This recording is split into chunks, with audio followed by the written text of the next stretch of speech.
Joining me now is Nick Luksha. He is the CEO of Mustang Energy. Good to see you again, Nick. Thanks, Mark. Happy to see you again. Always good to chat, and looking forward to today's interview. Yeah, it's going to be great to get an update because we spoke in March at Red Cloud's pre-PDAC conference. So let's get the ball rolling here and find out the latest developments. So one of which I know is that you've since expanded your land package in the Athabasca Basin to more than 110,000 hectares. And you can update me on that number if it's gotten even bigger. And that included a deal to buy nucleus uranium. That was a while ago. So can you give us a brief update on some of the latest developments? Absolutely. You may or may not remember that after our interview, we had a laugh because I had said that my motto was attack, attack, attack. And you asked me if I was a sports guy. And I said, no, I just want to go as hard as I can. But on the first question, yeah, no, we acquired nucleus. That brought us over 100,000 hectares. That's great. I've heard some say that you're not a real mining company until you have over 100,000 hectares. But we've gone actually further. Now we're just over 147,000 hectares. So we did the acquisition of nucleus. We also have done a good amount of staking in good areas that are close to our properties in and around the Athabasca Basin.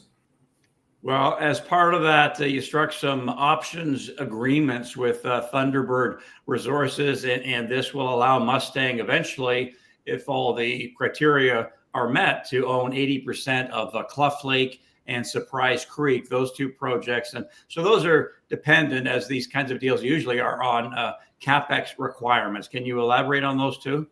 Sure, absolutely. Those deals started to come into place right around the time that you and I met last. And since then, obviously, we've done a deal with Thunderbird. They're great people to deal with, very positive relationship. Our head geo, Lindy Gilliam, loves these properties, and they've since become our main focus. So we've done some work on them, and we're working towards a drill program. We can get into that a little later. But yeah, those acquisitions, that deal, we're very happy with. Right. So the team started the exploration work on Cluff Lake and on the Surprise Creek. And I understand that the Surprise Creek field work essentially was completed late last month. You hinted at drilling there. So can you expand on the work being done and what you're moving toward? Absolutely. So as mentioned, we've done exploration programs on both Cluff Lake and Surprise Creek. Crews have gone out into the field. They've come back. Everyone's feeling really positive. And they're working to refine some of our targets. There's a total of 9 areas of interest, and right now we're just planning out our drilling program, which is going to commence in October. The news will go out as soon as that's finalized. We'll look into drill, I think, around 2,000 meters, and we're feeling pretty good about getting out there and drilling.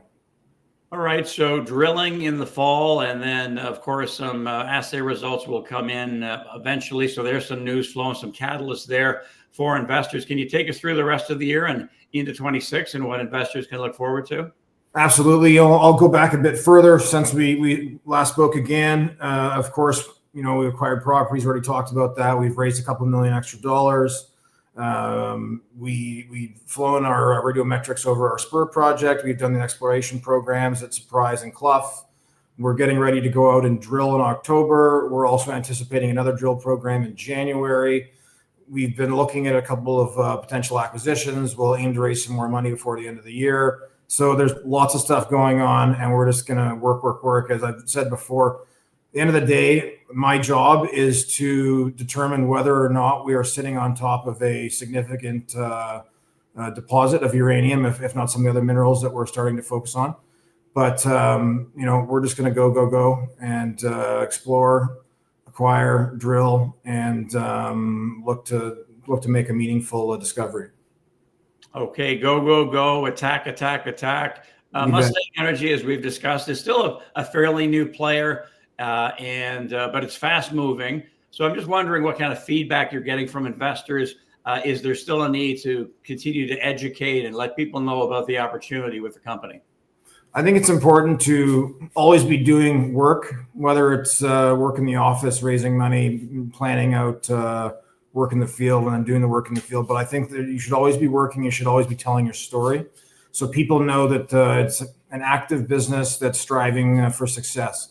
So we're going to keep doing that. You mentioned it. We're relatively new, just a little over a year old, and we've done a lot, acquiring the amount of money, raising the amount of money that we've raised, acquiring the 147,000 hectares, consistently doing work in the field, consistently raising money. And so we're just going to keep up this tempo and carry this on into the new year.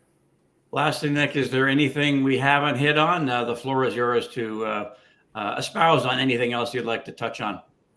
I would say just anyone who's interested in our story, watch our news, because there's going to be stuff coming.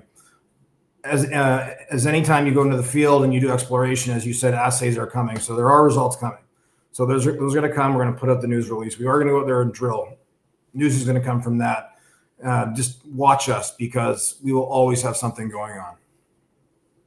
All right. Watch the Mustang Energy space. Thanks, Nick. Good to talk to you, and we'll talk to you down the road. Likewise. Thanks, Mark. Okay, good stuff. Nick Luksha, CEO of Mustang Energy. Thanks a lot for watching. We'll talk to you next time.